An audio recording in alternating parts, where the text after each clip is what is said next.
สดีครับไกด์ล้านนา .com นะครับตอนนี้ผมอยู่ที่น้ำตกหมอกฟ้านะครับผมอุทยานแห่งชาติอยู่ในอุทยานแห่งชาติดอยสุเทพปุยนะครับขึ้นมาทางเส้นที่จะไปปายนะครับผมพื้นลำธารนี้ผมชอบมากพื้นเป็นทรายอย่างเงี้ยครับผม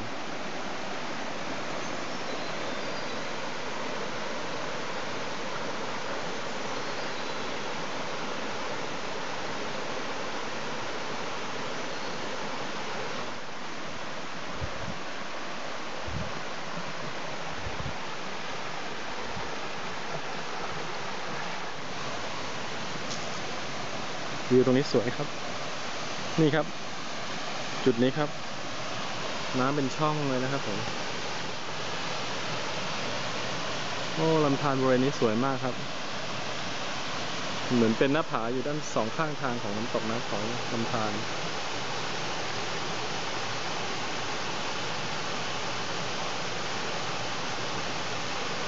ไหลเรื่อยลงมาตามช่องเขานะครับแล้วก็ลงสู่ลำธารด้านล่างครับซึ่งเป็นพื้นทรายสะอาดครับใสนี่ครับระหว่างทางที่เราเดินขึ้นน้ำตกหมอกฟ้านะครับเราก็เจอนี่ครับอันนี้คือลูกเดือนะครับลูกเดือป่า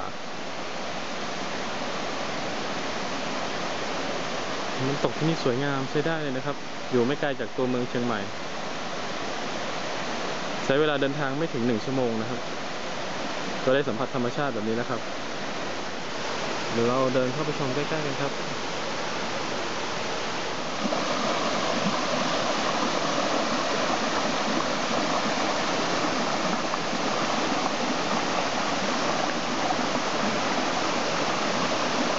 นี่ครับน้ำตกหมอกฟ้านะครับ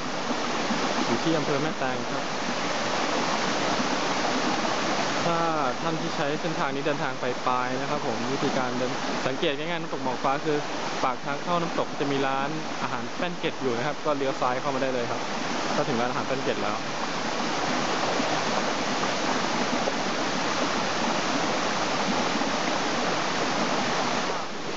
ในอากาศนี่จะมีละอองน้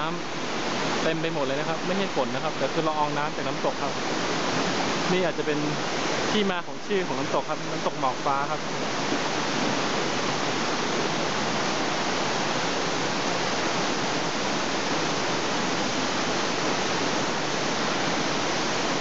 น้ำตกนี้หมอกฟ้านี่นะครับมีน้ำไหลตลอดทั้งปีนะครับเพื่อนสามารถมาเที่ยวได้กันตลอดทั้งปีครับ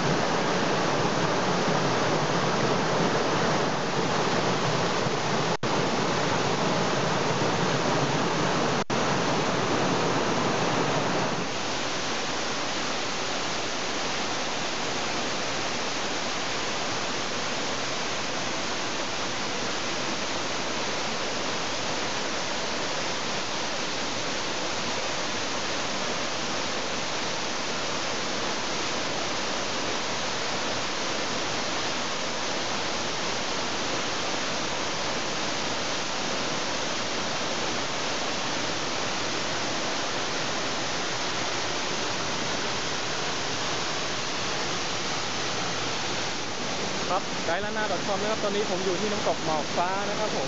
อำเภอแม่แตงครับนี่ครับด้านหลังผมครับน้ำตกหมอกฟ้าจะเห็นสวยงามมากๆครับน้ำตกที่นี่ครับอยู่ใกล้ตัวเมืองเชียงใหม่นิดเดียวครับแล้วก็บริเวณน้ำตกนี้นะครับพื้นน้ำนี่คือจะเป็นหาดทรายนะครับ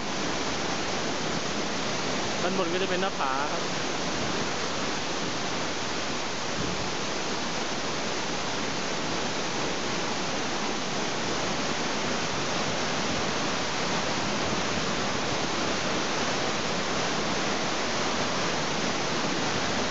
นี่ครับความสวยงามของน้ำตกหมอกฟ้าครับ